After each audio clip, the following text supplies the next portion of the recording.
So these are the years just prior to statehood when Minnesota is a territory. And Alexander Ramsey and people who were members of his political party were very involved in developing the kind of political and economic infrastructure of Minnesota. And they wanted to benefit from the annuity payments in Minnesota. They were taking place in Wisconsin at the time. And so this was Indian money and annuity, not just Indian land, was very important in the making of Minnesota in the mid-19th century. So they called all the Ojibwe who were eligible for this annuity payment into Sandy Lake, but they did so fairly late in the year. And the Ojibwe were trapped, essentially, for 6 weeks when starvation, illness began to occur because food and those annuities the federal government promised failed to arrive.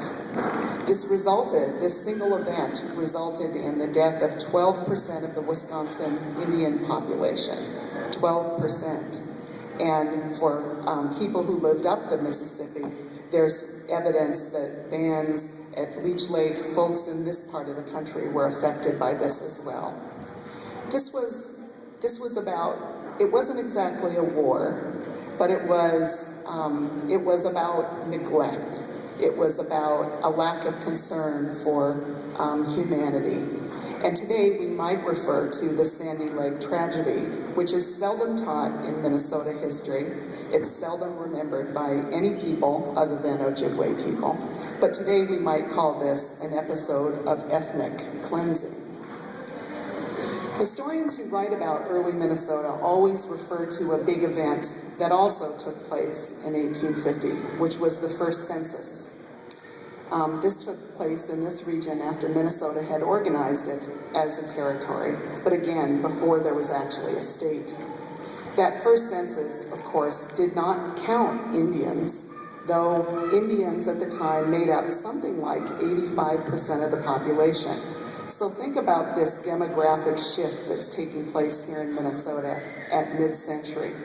That, you have this kind of French period in the Great Lakes where a lot of French people came in and they pretty much intermarried with the Ojibways, joined our families, and started speaking Ojibwe as they developed economic relationships with Indian people. But what's happening at mid-century is very different from that early French period here in the Great Lakes.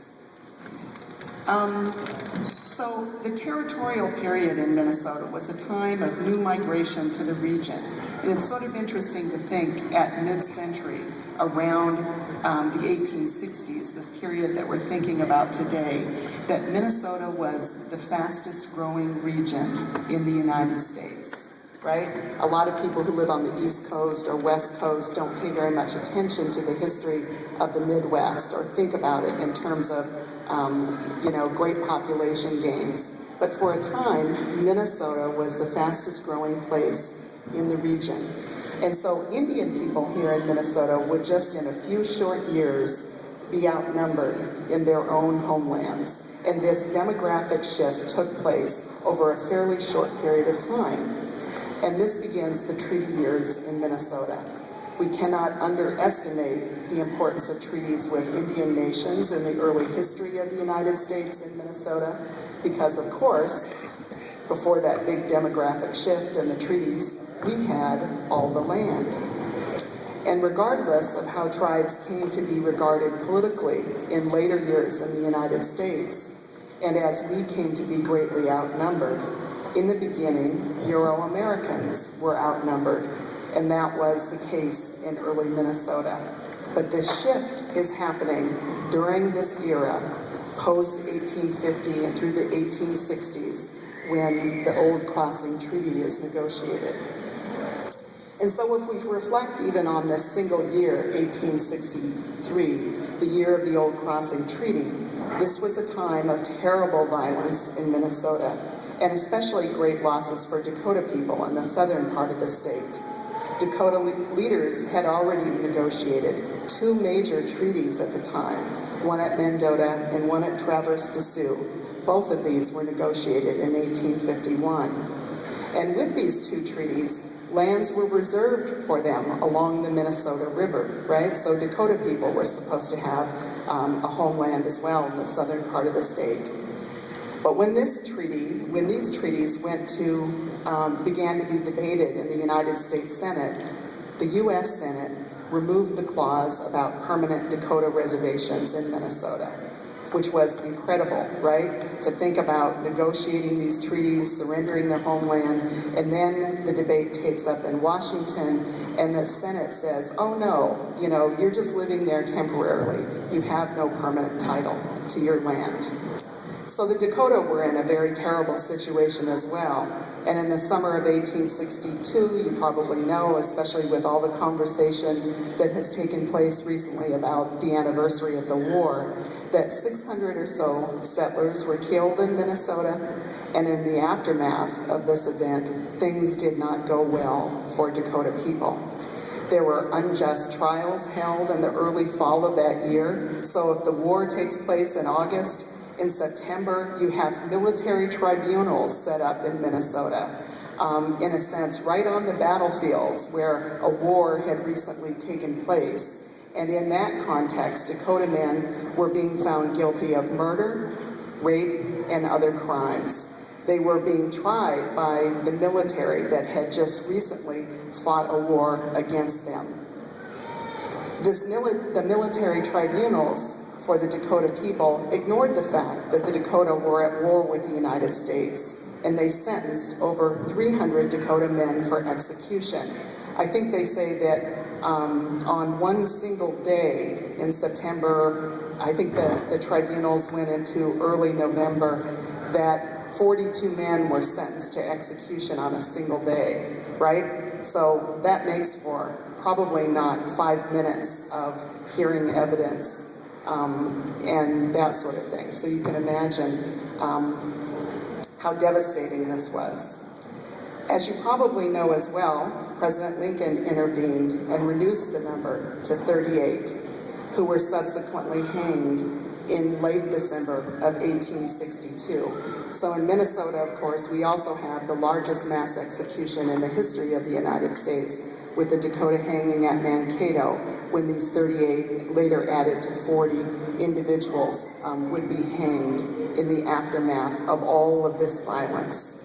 So if you think about this mass execution, this takes place 11 months, 10 or 11 months, just prior to the Old Crossing Treaty of 1863. So in the year of the Old Crossing Treaty, Indian people in the southern part of Minnesota were exiled. They were put into prison in Davenport, Iowa. Some Dakota families were sent to live on the Crow Creek Reservation. Other Dakota people found it necessary to flee into Canada.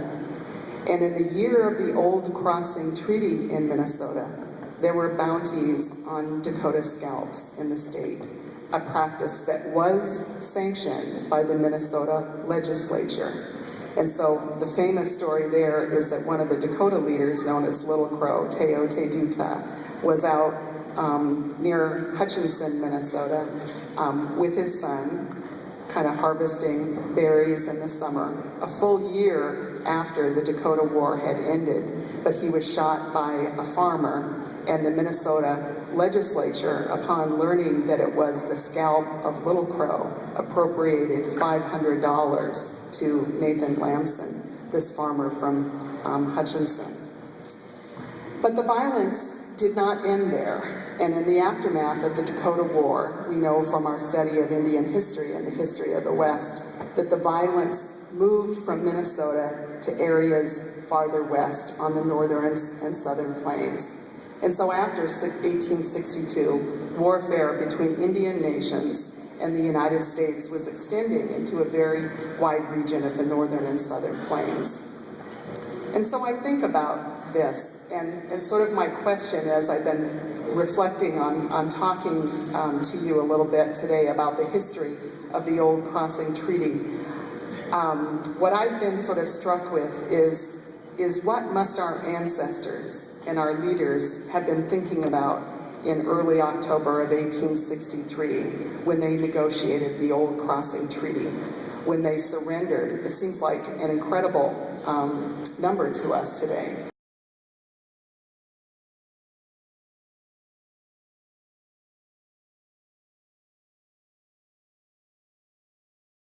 This former territorial governor who had been earlier implicated in these events at Sandy Lake in 1850. He was at that time named Indian Commissioner, and he would soon be the United States Senator.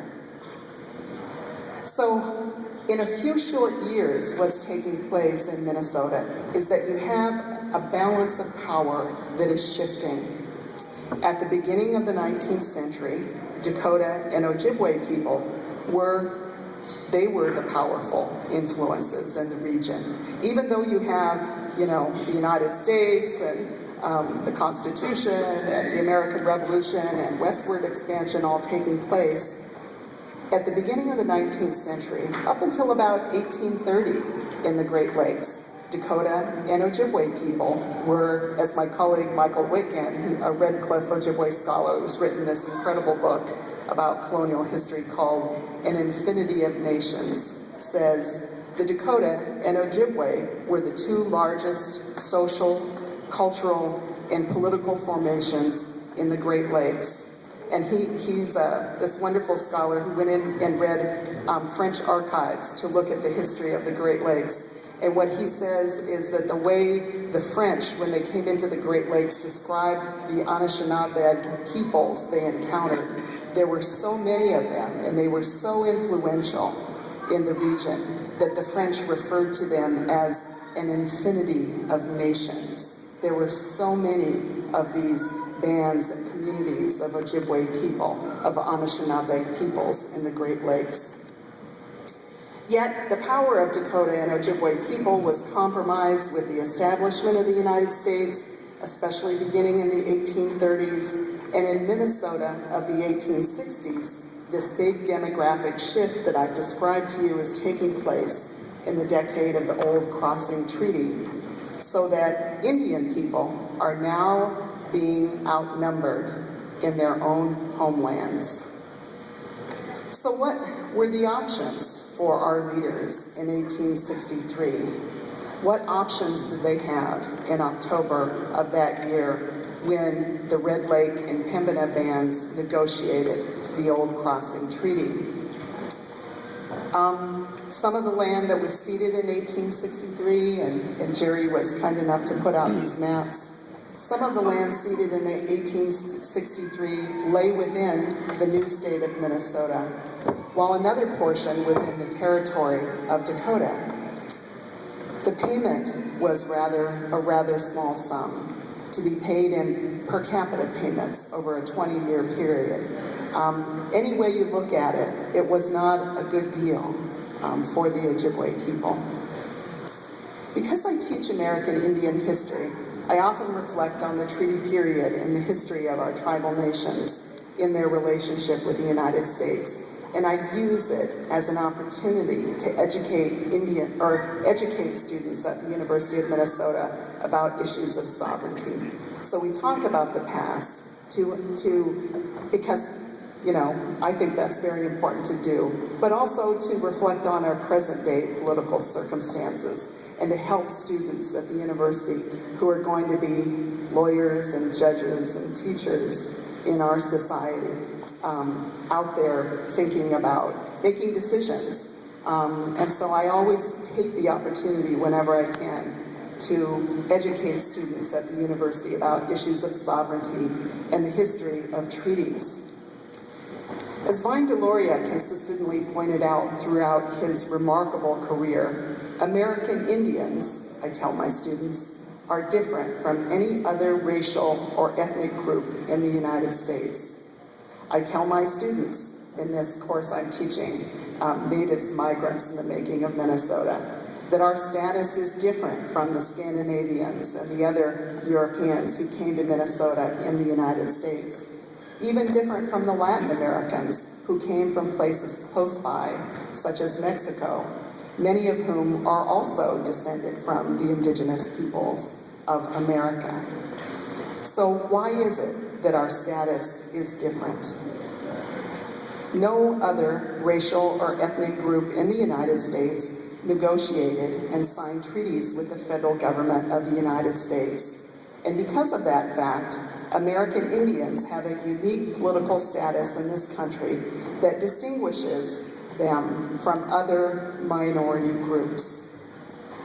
I tell them that American Indian tribes, like the United States, exercise inherent sovereign powers, and that Indian nations entered into treaties with European nations before there was a United States and well before the American Revolution. So it's important to remember that those treaty relationships, that Native people were very good diplomats, and they understood the shifting balances of power in the early history of the United States. So Indian people in the U.S. negotiated treaties with Spain, with France, with Great Britain, right? Even with the Dutch. And so this is our history of treaty negotiation that took place well before the American Revolution, well before there was a country called the United States of America. We also talk in my classes about what scholars increasingly refer to these days as the history of settler colonialism. And that is this particular kind of colonialism that had an impact on Native people's lives, communities, treaties, that was somewhat different from that early kind of French period.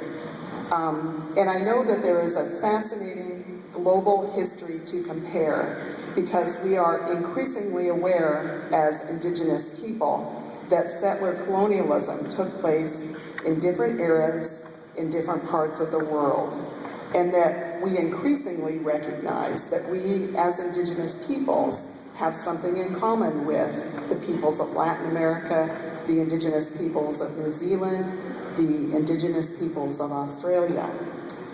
Though in some places in the world, the settlers and the governments they established did not always recognize the land rights of Indigenous peoples.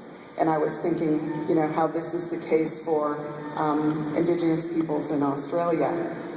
They are often in a very politically disadvantaged position in their country because they have no treaties. And so it has been very difficult for them to have their land rights recognized. But in the United States, relationships with Native nations were carried out through this treaty process. I'll just use a quote from my colleague, David Wilkins, who teaches in my department at the university. He's a Lumbee scholar and a student of mine, Deloria. Wilkins says, "The negotiations, ratification, and proclamation of Indian treaties affirmed the political status of Indigenous nations as distinctive sovereigns exercising inherent sovereign powers." Indigenous people, Indigenous nations, owned the North American continent, and European nations, and later on the United States and the government of Canada, entered into treaties with them in order to gain legal title to lands. And even though these treaties were negotiated a long time ago, 150 years ago, this old crossing treaty, they are still legally binding. And I like to often quote to my students, one of my colleagues who teaches in the law school over at Madison, Richard Barnett, who's a Turtle Mountain Ojibwe. He says, "Age does not impair their validity or legality," right? And I know sometimes in Minnesota, especially when there was the controversy and the issue at Mille Lacs, and that case that went to the Supreme Court regarding the 1837 treaty, a lot of people in Minnesota said, those old documents, should we pay attention to them anymore, right? But it's a very troubling perspective for the United States to have, because many of the documents we value in the history of this country are very old. And so age has nothing to do with it. But just to kind of wrap up and go back to my original question. What must our ancestors and leaders have been thinking in early October of 1863 when they negotiated the Old Crossing Treaty and surrendered 11 million acres of land to the United States?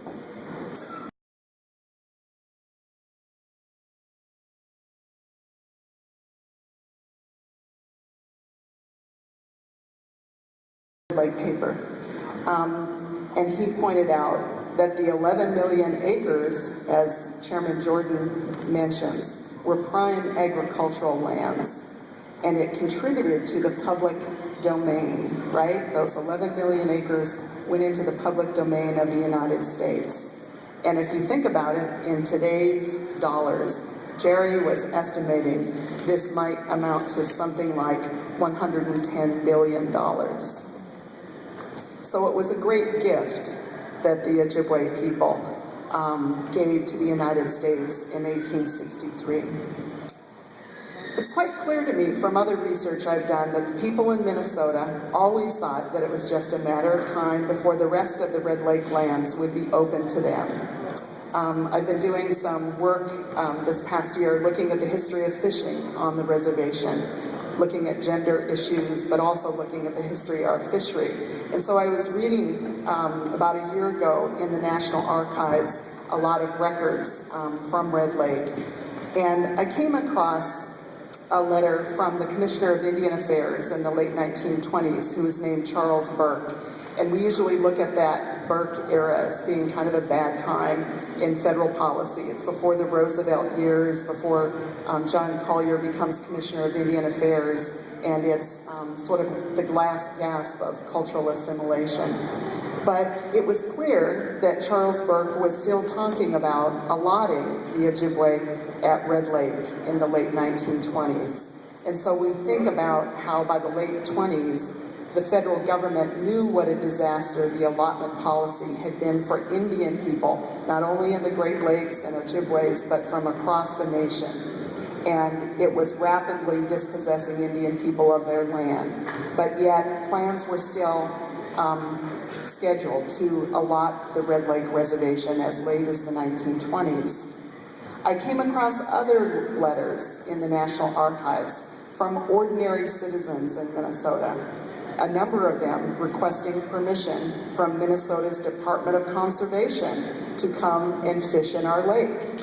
People wanted to come. We're always wondering, how can we get access to fishing at Red Lake? If we enter in Redby from where the railroad station is, if we walked and we entered from there, could we gain access to the lake? And it was clear when I read those letters that people believed that it was just, as I say, a matter of time before our lake would be open to them, right? This was the way Indian history had unfolded in the United States, that land and water would eventually be open to the citizens of states and the citizens of the United States. So that's the sort of context, the historical context of this 1863 treaty. And I like to think that our leaders in 1863, even though they struggled for their livelihoods on what was a shrinking land base, and even though they were less free than they had ever been before, and though they lived within the constraints of a new settler society, right? And you think about that, they were less free than they had been before in this new settler society. And they were surrounded by a recent history of terrible violence against Indian people in the state. Not just dispossession, but a history of violence. I like to believe that they were thinking about us, and were holding on to the idea that in 150 years, there would still be a homeland for Ojibwe people in northern Minnesota. In fact, when you read the transcripts of treaty negotiations, including that 1889 agreement, you see that our leaders refer to us, right? They talk about future generations. They made speeches and they talked about us. The evidence is there in those transcripts. So today we commemorate the 150th anniversary of the Old Crossing Treaty of 1863.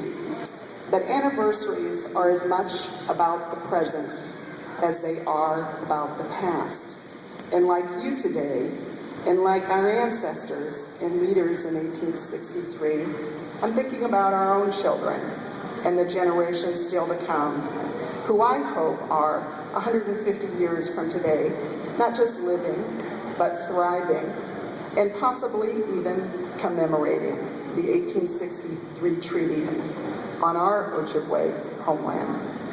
Thank you.